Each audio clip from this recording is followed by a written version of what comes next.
একদিকে যেমন এই সংঘর্ষ বিরতির আবহ চলছে এবং সেই সংঘর্ষ বিরতির দাবির পরেই ইসরায়েলের হামলা ইরানের মধ্য ইসরায়েলে লক্ষ্য করে হামলা তেহরানের একের পর এক মিসাইল হামলা চালালো ইরান। তেল আভিভে বাজছে সাইরেন। বীরশেবার ইরানে হামলায় 4 জন নিহত, বেশ কয়েকজন আহত হয়েছেন বলে খবর। ইসরায়েলের একাধিক শহরে বাজছে সাইরেন। যেমনটা জানাচ্ছিলাম, আমরা আজ ভোর রাতেই দেখেছিলাম সংঘর্ষ বিরতির কথা লিখেছেন ডোনাল্ড ট্রাম্প। তিনি দাবি করেছেন দুই দেশের মধ্যে সংঘর্ষ বিরতি হয়েছে। পাশাপাশি ইরানের তরফ থেকে জানানো হয়েছিল যদি ইসরায়েলের তরফ থেকে কোনো রূপের আক্রমণ না আসে সেক্ষেত্রে তারাও কিন্তু আর ফার্দার এসকেলেট করবে না, তারাও ডিএসকেলেট করবে।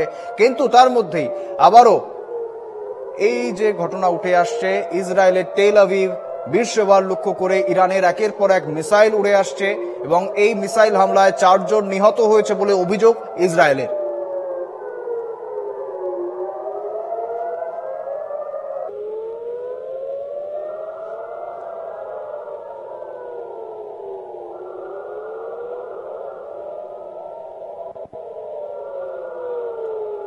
যেমনটা জানাচ্ছিলাম, সংঘর্ষ বিরতির দাবির পরেই ইসরায়েলের হামলা ইরানের মধ্য ইসরায়েলে লক্ষ্য করে হামলা তেহরানের একের পর এক মিসাইল হামলা চালালো ইরান। তেল আভিভে বাজছে সাইরেন এবং বীরশেবার ইরানের হামলায় 4 জন নিহত হয়েছেন, আহত হয়েছেন বেশ কয়েকজন, এমনটা দাবি ইসরায়েলের তরফ থেকে। যেমনটা জানানো হয়, ইসরায়েলের ডিফেন্সের তরফ থেকে যেমনটা জানানো হয়, অভিযোগ জানানো হয় যে ইরানের তরফ থেকে আবারও কিন্তু মিসাইল হামলা চলছে। বীরশেবার লক্ষ্য করে, তেল আভিভ লক্ষ্য করে আবারও মিসাইল উড়ে আসছে ইরান দিক থেকে।